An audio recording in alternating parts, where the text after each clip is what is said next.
Николаев – прекрасный зеленый город с населением почти 500 000 человек. Это город корабелов, который раскинулся на берегах Южного Буга.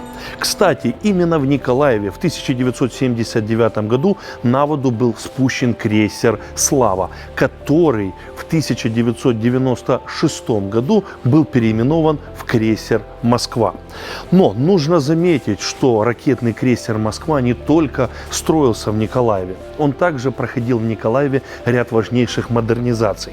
Первая с 91 по 99 год, а вторая важная модернизация произошла 13 апреля 22 года, после которой это судно и получило статус подводный ракетный крейсер «Москва».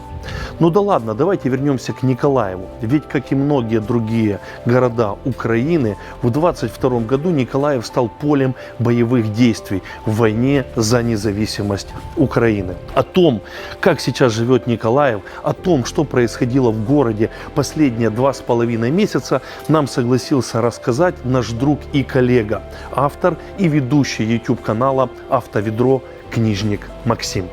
Первые недели было действительно страшно. В основном переживаешь, конечно же, за родных, жены, дети. Как дети это переживают, это отдельная история, не хочется углубляться в это, скажем. И мне повезло, что у меня получилось на кухне есть убежище, можно сказать, мини-бункер. Но даже в нем, когда прилеты близко, когда дрожат стены, ощущения не из приятных.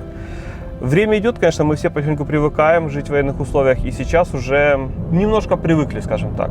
Я все еще, когда воздушная тревога, стараюсь быть в бункере, если нет очень важных дел снаружи него, но уже привыкли, просто привыкаем. Макс, этот район как называется? Это конкретно площадь Победы, окраина города со стороны Херсона. Извините, пожалуйста, Да. скажите, а когда это все случилось? Позавчера. Это я не была здесь 3 дня, и вот это такое Да. жуть, просто жуть. Позавчера был сюда прилет. У нас почти каждый день прилеты. В основном, конечно, прилеты приходят вот в такие места. Просто рыночек на площади Победы. Черта города со стороны, где стоят, собственно, рашисты.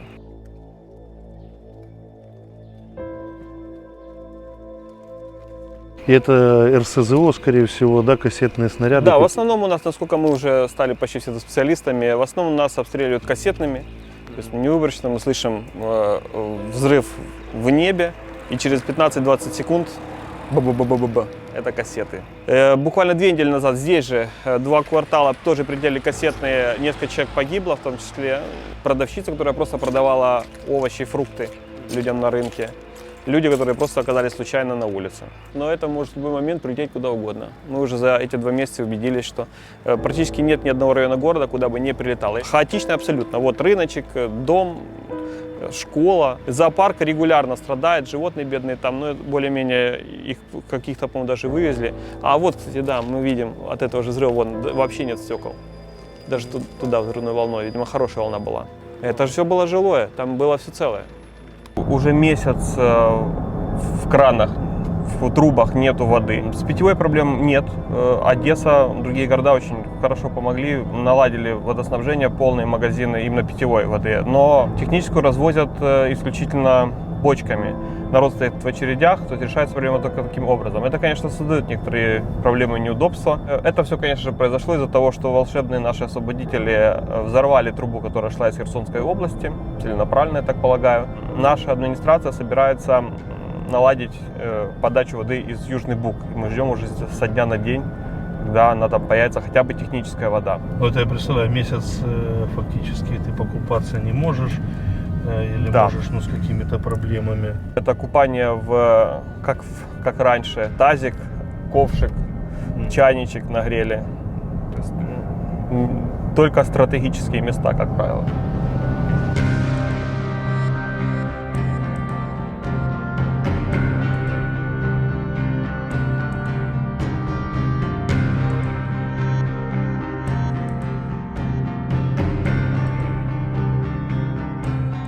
Мы находимся в самом центре Николаева, рядом пешеходная наша улица, Садовая, это Адмиральская.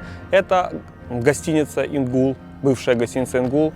Здание уничтожено в первый месяц войны абсолютно полностью, оно не подлежит восстановлению. И рядом, естественно, по классике их военных объектов никогда не было ни раньше, ни сейчас. Просто уничтожена гостиница. Это точно работали по координатам, абсолютно целенаправленно сбросили бомбу на это здание. Причины не ясны до сих пор. Почему они выбрали именно этот объект, непонятно. Если не ошибаюсь, у нас в основном все бомбардировки происходят утром. Вот просыпается и 5, 7, 8 утра, по-моему, 90% все происходит с утра. Так сказать, с добрым утром нас поздравляют товарищи рашисты. Нам повезло в том плане, что рашисты зашли в первые дни, пытались нахрапом взять, вот как первые дни. Их, как сказал глава полиции Киева, по-моему, дали мзды хорошие и выбили из города. И отогнали, в общем-то, сейчас где-то на границе Херсонской области, плюс-минус. Поэтому у нас в город прилетает в основном именно артиллерия. То есть нет боев в плане уличных, есть артиллерия. Из артиллерии гибнут периодически мирные на том рыночке, на том же месте, как мы уже потом выяснили. Прямо на этом же месте за неделю до этого был такой же прилет. Погибло, если не ошибаюсь, 9 человек пострадало, я не помню, все ли из них погибли. Там из них несколько человек точно погибло, остальных ушли в больницу. Я уже сложно подсчитывать, честно говоря, не хочется считать такие вещи.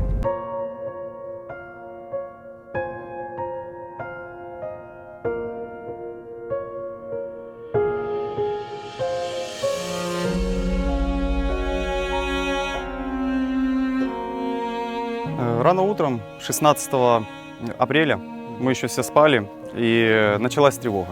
Люди начали бежать в подвалы. Ну, кто успел, кто не успел, и прогремел первый взрыв. У нас посыпались стекла в подъезде. То есть я сам лежал в кровати, слышал, посыпались стекла. И было страшно, бежать, не бежать, не знаю. Потом прогремел второй взрыв. И у меня входную дверь вынесло, и вся комната, ну, вся квартира просто оказалась в пыли. И просто дышать нечем. Я понял, что что-то происходит ужасное. И решил спуститься в бомбоубежище. Когда я вышел, входной двери уже не было. Здесь лежали высоковольтные столбы и были огромные дуги. И там даже есть в земле, там ее прожгло, там прям как стекло. И там тоже сожгло дерево. И высоковольтную линию оборвало, да, видите, их сейчас восстановили. Залатали. Да, а до этого они попадали, нам здесь деревья попалили. И то есть выйти во двор это было равносильно смерти, потому что тут вот такие огромные, прям жужжащие такие пламя было от этих столбов. Ну, я такого никогда в жизни, конечно, не видел. Получается, произошел взрыв, ракета попала нам во двор. Она разорвалась, и горючее разлилось на весь двор. Вот у нас сейчас здесь деревья сожженные. То есть это все горело и тлилось несколько дней. Вот вы можете даже увидеть, люди там ковер повесили сушиться. Видите, он полностью обожженный. Была полностью выжженная трава, сейчас уже более-менее все как бы природа берет свое верх, то есть начинает все цвести, буять. А до этого все было сожженное, то есть было очень ужасно. Плюс еще у нас здесь рядышком газовая труба, магистраль. Она была тоже повреждена. И с нее тоже шел огромный поток пламени. То есть в этом дворе просто было на тот момент ад. То есть если бы кто-то был во дворе на тот момент, то бы люди погибли. Но, слава богу, все остались целы, живы. Ну, правда, один дом взрывной волной разрушило. Ну, а мы как меньше пострадали. Нас просто повыбивало окна, просто вырвало двери. Люди просто некоторые получили ранения осколочные от стекол. Ну, я считаю, что это еще все закончилось не так страшно, как могло. То есть нам повезло еще очень. А вот этот дом, получается, который разрушенный, там никого не было, да, в момент прилета? Нет, было. Там все люди жили, там люди спали. Бабушка одна на тот момент взрыва, когда первая ракета пролетела, она побежала быстро в ванную, потому что поняла, что не успеет она добежать до подвала.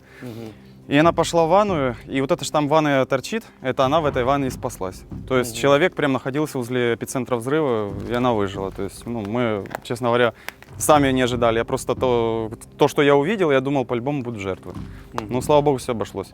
Ну, пострадали, конечно, домашние животные, они не понимали, что происходит, поэтому котика пропалило немножко, конечно, обшмалило. Ну, такое. Ну, это, я считаю, легко. Это еще, да, это мы легко отделались. После этого люди все начались эвакуироваться, все забирали в чем было, выбегали, просто текали в панике. То есть они не знали, что происходит, куда дальше, что дальше. И практически все жители выехали. Ну, мы здесь остались, восстанавливаем, отстраиваем, что только можно. Но это ж наш дом, куда мы пойдем.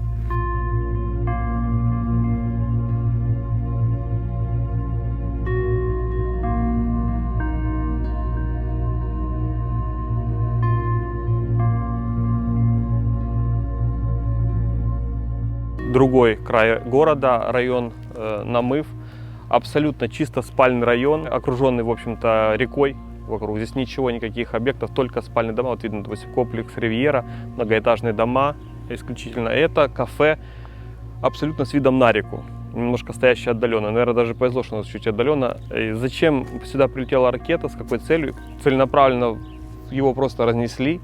Ну, это же высокоточные, по заверениям, управляемые какие-то ракеты. Кафе хорошо было заброшено, здесь не было ни одного человека. Поэтому просто уничтожено кафе. И у людей с этой стороны были практически все убитые окна. Уже видно, вот они позаделывали то досками, кто чем. У нас был весь проспект в тополях, и было принято решение администрации спилить абсолютно все большие эти старые тополя на строительство блиндажей, там, бункера, ну, в общем, на укрепительные сооружения. Спилили абсолютно весь наш огромный красивый проспект. В первую очередь, конечно же, нужна безопасность, в первую очередь все для победы, а потом просто высадим новые красивые деревья. Я надеюсь, что это будет павловния. Нравится мне это дерево.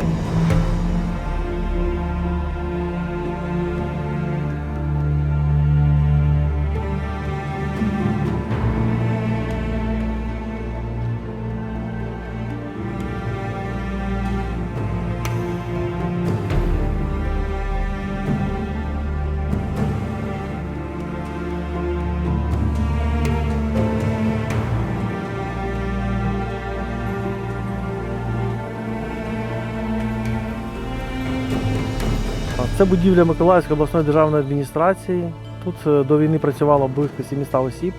У зв'язку з загостренням штат було вирішено скоротити до мінімуму, до 200 осіб, які забезпечували життєдіяльність нашого регіону. Звісно, вони розуміли небезпеку, тим не менш вони героїчно виконували свій цивільний обов'язок.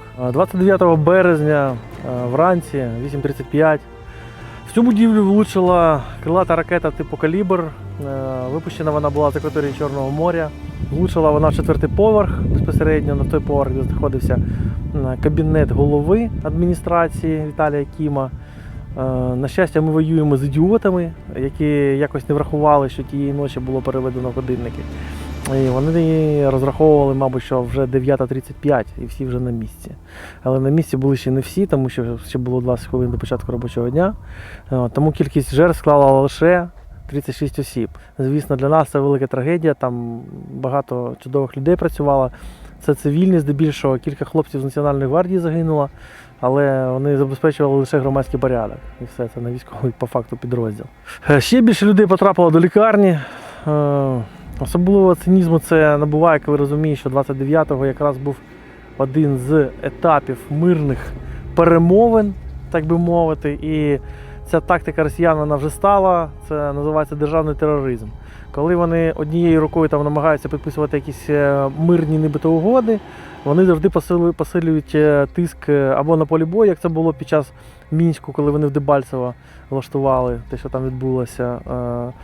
Так, або вони загострюють таким чином, руйнуючи цивільну інфраструктуру і бомбардуючи повністю цивільну організацію. По факту. Для Миколаєва це стало таким своєрідним 11 вересня по-миколаївськи. Тобто, так як Нью-Йорку. У нас тепер є своя пам'ятка руському миру. Сталося те, що люди, які 8 років розповідали, що це не їхня війна, що вони не розуміють, на що воно все треба, що воно там, а ти русських відділ, всі ці питання, вони у них відпали. Тобто багато людей реально змінили кардинально свою точку зору. Ті, хто зовсім неадекватні, вони просто замовчали. А решта, ті, хто були більш-менш там лояльні, намагалися якось дотримуватися якогось нейтралітету з приводу питання цього вторгнення ще 2014 року. А вони реально змінили свою точку зору. І багато людей навіть вибачилися за свої слова. Тому так, не так сталося, як гадалося, як кажуть. Намагаючись залякати миколаївців, вони насправді отримали зворотній результат. Насправді миколаївці побачили, що таке руський мір вже не по телевізору. Вони побачили це в центрі свого міста. Здесь, в Николаеве, мы получили такую информацию, что очень часто по Николаеву прилетают именно кассетные боеприпасы.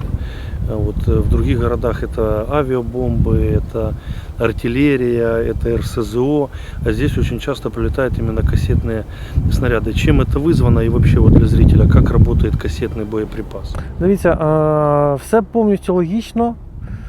Чому нам прилітає саме це, поясню. Авіабомби до нас долетіти не можуть, це треба заходити в повітряний простір України, який захищено засобами ППО. Наприклад, Харків вони можуть не встигати реагувати, можуть.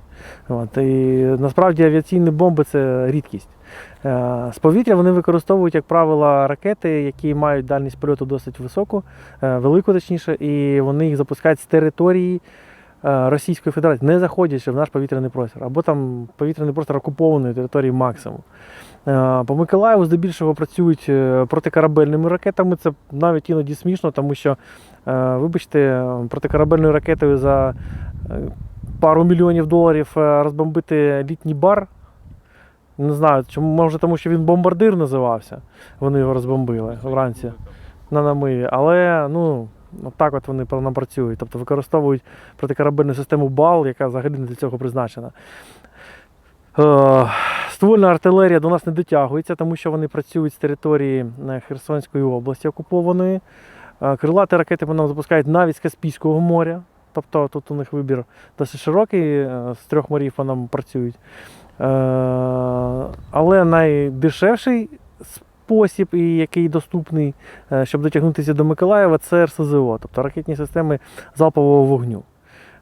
Вони використовують смерчі, урагани, град теж не дістає. І, звісно, випускають вони касетні боєприпаси. Не завжди касетні, здебільшого касетні, але часто використовують і фугасні повністю. Як, наприклад, по площі Перемоги позавчора вони вдарили. Касетні, тому що їхня головна мета – зруйнувати інфраструктуру, залякати мешканців, тому що касетний боєприпас він розрахований саме на знищення живої сили, здебільшого. Тобто вони продовжують геноцид українського народу такий спосіб, який їм доступний, просто-напросто. І все. Приходи постійно у нас відбуваються. В той вечір, коли вдарили по адміністрації, ввечері вони зруйнували міжнародний аеропорт Миколаїв ударом чимось на кшталт Іскандеру, тому що там було кілька влучань, і він виглядає так само. Тобто намагаються зруйнувати логістику, системи життєзабезпечення, періодично намагаються влучити у електропідстанції. Зараз місто без води вже давно досить, тобто влучили в водогін.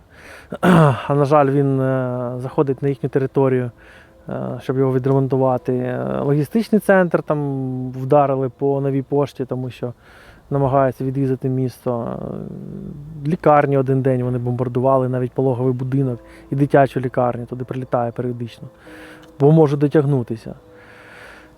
І заклади освіти, просто по всьому. Тобто вони враження таке, що вони без розбору, по чому можуть дотягнутися, по тому вб'ють. По об'єктам промисловості так само вони постійно накидують, по тим, що знаходяться ближче до Херсонської області.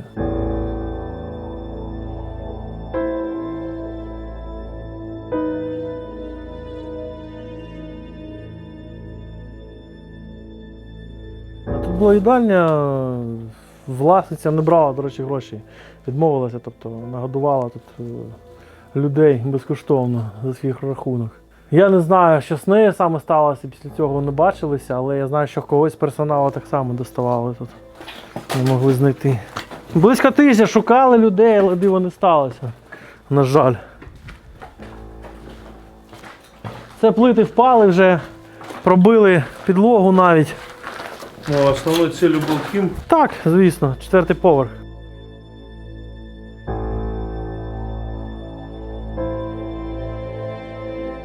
В принципі, тут як усюди, куди дотягнувся руський мір. Двері позривало всі, вибухова хвиля була така. Оце 4-й поверх. Один з найбільш постраждалих. Тут двері не зривало з петель, а їх просто розривало. Бачите? Навіть петлі залишилися. Тут стіна була, зі склопакетів. Тут проводилися онлайн-зустрічі. Все це стало дуже актуально під час епідемії. Робочий такий був кабінет.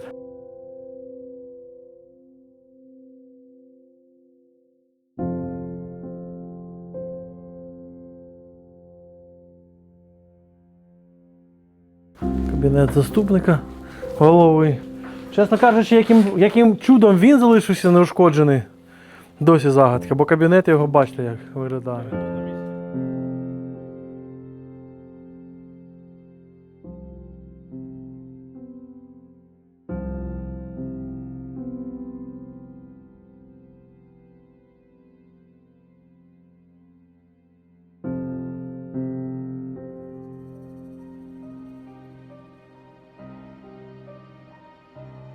Мы верим в наше ЗСУ, мы верим, что Николаев даже временно не будет под оккупацией. Мы уже, в отличие от первых дней, когда это было все неожиданно, достаточно выстояли на, как обычно, на патриотизме, героизме и на жертвах. Люди, которые пожертвовали своей жизнью ради того, чтобы не замедлить или остановить продвижение рашистов. Сейчас уже совсем другая ситуация.